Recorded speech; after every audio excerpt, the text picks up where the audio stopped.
Salam jumpa Bapak Ibu dan Saudara-saudara, hari ini 12 Juni 2020, kembali kita akan belajar firman Tuhan yang akan mencoba melihat apakah kita masih menyimpan moloch, dewa dan ilah dalam diri kita, atau kita sudah bersih dan seutuhnya kita percaya pada Tuhan Yesus. Bacaan firman Tuhan pada hari ini, kita bersama akan membaca dari Kisah Para Rasul pasal yang ke-7 ayat 36 sampai dengan 43. Kita akan awali dengan bersama-sama berdoa. Bapa di surga, seringkali kami merasa sudah datang kepada Tuhan, tapi doa kami belum terkabulkan, lalu kami menunggu dan kami kecewa.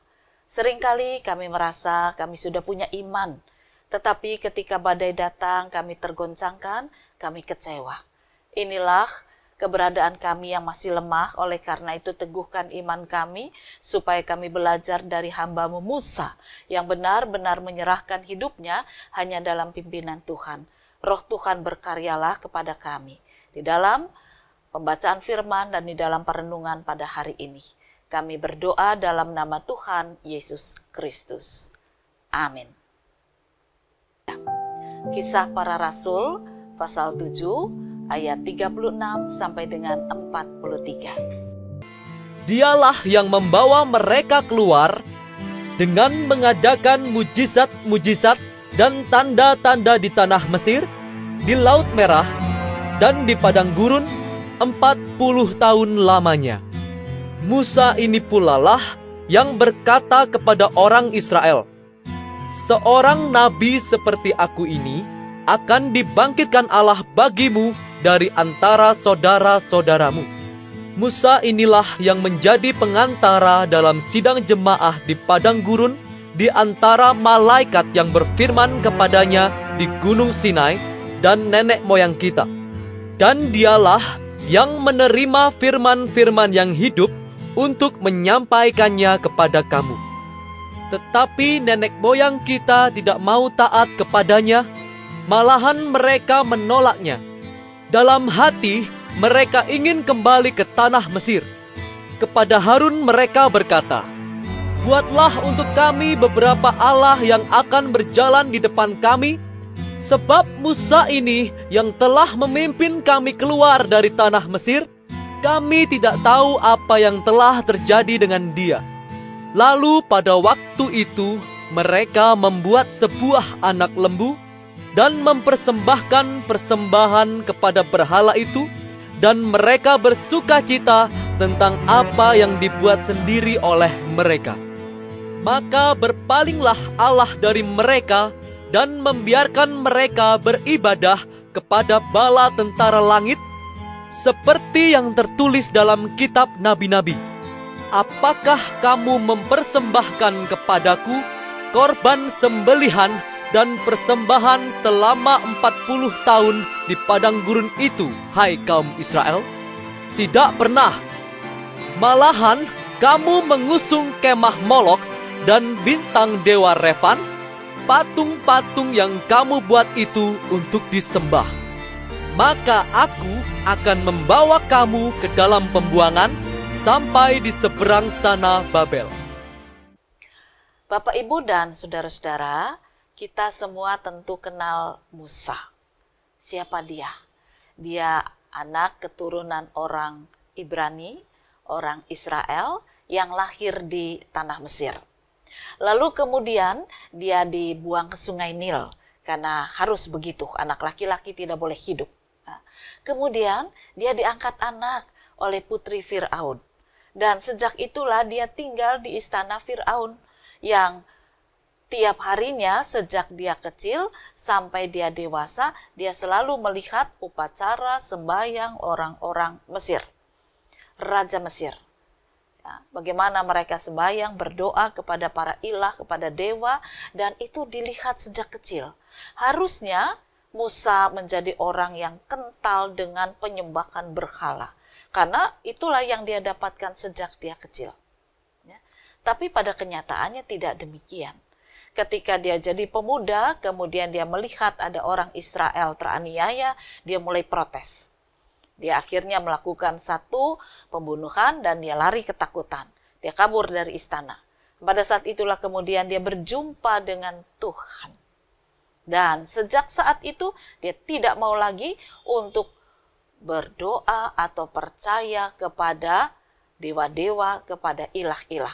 Dia hanya mau percaya kepada satu Tuhan yang hidup, Allah yang hidup. Nah, ini Musa. Lalu bagaimana dengan orang Israel? Yang sejak sebelum Musa lahir, mereka sudah beribadah kepada Allah. Mereka melakukan ritual-ritual, mereka melakukan ibadah-ibadah, dan mereka, sekalipun mereka melihat dewa, mereka melihat ilah, tapi mereka tidak mau menyembah kepada dewa dan ilah. Dan mereka punya Tuhan. Nah, sayangnya, ibadah yang mereka lakukan itu cuma sekedar ritual, kebiasaan. Tapi iman mereka tidak ada pada Allah. Oleh karena itu ketika mereka menghadapi masalah dan kesulitan, memang mereka teriak pada Allah. Dan ketika Allah sedang menuntun mereka keluar dari Mesir, seringkali mereka lari dari Tuhan. Bacaan kita mengatakan nenek moyang mereka membawa patung-patung, membawa dewa-dewa orang Mesir. Lah buat apa? Berarti ketika mereka keluar dari Mesir itu, mereka membawa serta ilah-ilahnya. Disinilah Tuhan menjadi kecewa dan marah. Dan oleh karena itu Tuhan berpaling. Sementara Musa, dengan kesetiaannya dipimpin sampai akhirnya dia naik dalam kerajaan surga yang mulia. Musa yang penuh perjuangan, Musa yang ditipu, Musa yang dibodoh-bodoh, Musa yang dianggap tidak mampu, Musa yang dianggap orang lemah. Tetapi di hadapan Tuhan, dia adalah orang yang setia. Orang yang takut akan Tuhan, yang taat akan Tuhan, yang benar-benar menjalankan hidupnya dengan iman. Jadi bukan ritual, tetapi dia sungguh-sungguh beriman kepada Allah yang hidup. Nah, kita belajar sekarang. Siapa diri kita di hadapan Tuhan? Sejak kita mengenal Tuhan Yesus sampai dengan hari ini. Sudah berapa minggu ini kita tidak ibadah di dalam gedung kebaktian GKI Sangkrah. Bagaimana perasaan saudara? Ada yang mengatakan, aduh udah bosen, di rumah aja. Bagaimana dengan kebaktiannya? Bagaimana dengan ibadahnya? Ya ikut sih. Oh, saya kalau ikut ibadah itu hari Minggu bukan cuma sekedar duduk loh Bu. Saya pakai baju bagus, baju rapi seperti mau ke gedung itu, gedung kebaktian. Lalu saya atur anak-anak saya supaya rapi. Tapi bosen. Nah, kok bosen? Ya karena di rumah saja. Nah, dengan Tuhanmu bosan enggak? Kalau kita tidak bosan dengan Tuhan kita, ibadah di mana saja akan berjalan dengan baik. Nah, tidak jarang kita juga menjadi seperti orang Israel. Kalau enggak di gedung kebaktian, rasanya enggak marem gitu ya. Nah, mungkin kita akan segera kembali ibadah di gedung kebaktian. Apakah itu menjadi tanda bahwa iman kita itu ada pada Allah yang hidup? Atau tetap kita masih menyimpan dewa-dewa yang tersembunyi? Mari kita coba renungkan di hadapan Tuhan. Ada orang yang kalau kebaktian itu menganggap enteng. Kadang kebaktian, kadang tidak. Padahal gedung kebaktian sejak dulu terbuka. Lalu ketika ditanya kenapa nggak kebaktian? Iya ini ada banyak kegiatan dalam rangka relasi, harus jalan pagi, ya car free. Dalam rangka relasi harus ajak teman makan pagi di rumah makan. Dalam rangka relasi supaya bisnisnya tidak goncang, maka saya ngantar teman piknik ke sana kemari dan seterusnya dan seterusnya. Lalu bagaimana dengan ibadahmu, dengan Tuhanmu, relasimu dengan Tuhan? Ya, saya tetap berdoa, saya tetap percaya, tapi tidak pernah datang pada Tuhan dengan sungguh-sungguh. Oleh karena itu ketika ada badai datang, maka dengan mudah dia berkeluh kesah. Dengan mudah dia lari dari Tuhan, sebab yang dikantongnya bukan Tuhan Yesus. Sebab yang dikantongin adalah dewa-dewa dunia, yang dia pikir memberikan kesejahteraan, keamanan, dan kedamaian. Kalau tidak mengantar relasi makan, takut bisnisnya goncang. Kalau tidak mengantar relasi untuk car free, takut bisnisnya tidak laku. Kalau tidak bersama dengan relasi teman dunia, maka saya akan dikucilkan. Itulah yang kita kantongi, dan itu yang menandakan kita masih menyimpan ilah-ilah. Ya, tanpa sadar, kita tidak seperti Musa. Padahal Musa itu sejak kecil, dia belajar menyembahnya pada ilah, bukan pada Tuhan yang hidup. Tetapi ketika dia secara pribadi jumpa dengan Tuhan yang hidup, semua ilah itu dia buang. Sampai hari dia diangkat Tuhan ke surga. Dia hanya pegang satu, Allah yang hidup. Mari kita belajar Jangan seperti orang Israel. Mungkin orang tua Musa dan saudara kerabatnya juga bersikap tidak seperti Musa. Tapi kita belajar dari Musa. Bahwa setelah berjumpa dengan Allah yang hidup, maka segala ilah, dewa, molok, dan sebagainya singkirkan, buang. Tidak boleh lagi dalam kantong kita, apalagi dalam hati kita. Kita belajar bagaimana kita setia kepada Tuhan Yesus Kristus, karena Dia juga setia kepada kita. Oleh karena itu yang pertama, kita harus berjumpa secara pribadi dengan Tuhan. Bukan sejak kecil kita sekolah minggu, lalu kita bangga kita sudah menjadi orang Kristen. Bukan itu. Ada orang yang sudah dewasa, baru mengenal Tuhan Yesus.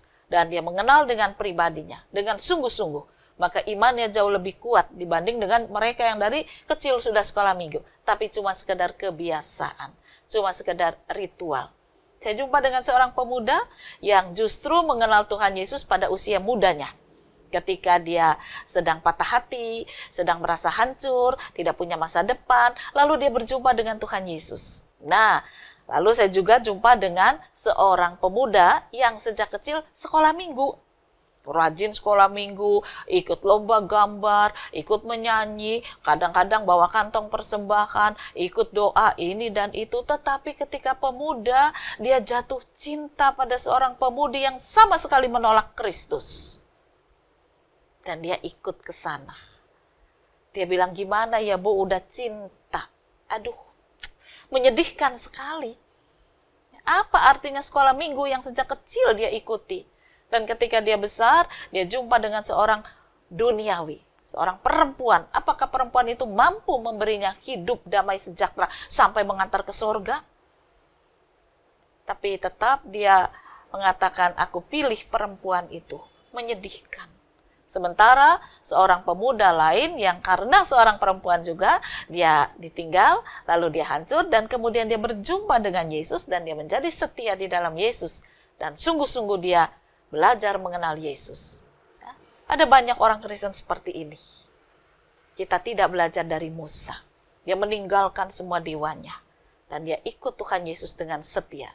Jangan jadi orang Israel kuno yang cuma beribadah, tetapi tidak mengenal Tuhan yang hidup. Jangan seperti pemuda yang sejak kecil sekolah minggu, tapi hidupnya amburadul. Belajarlah untuk mengenal secara pribadi.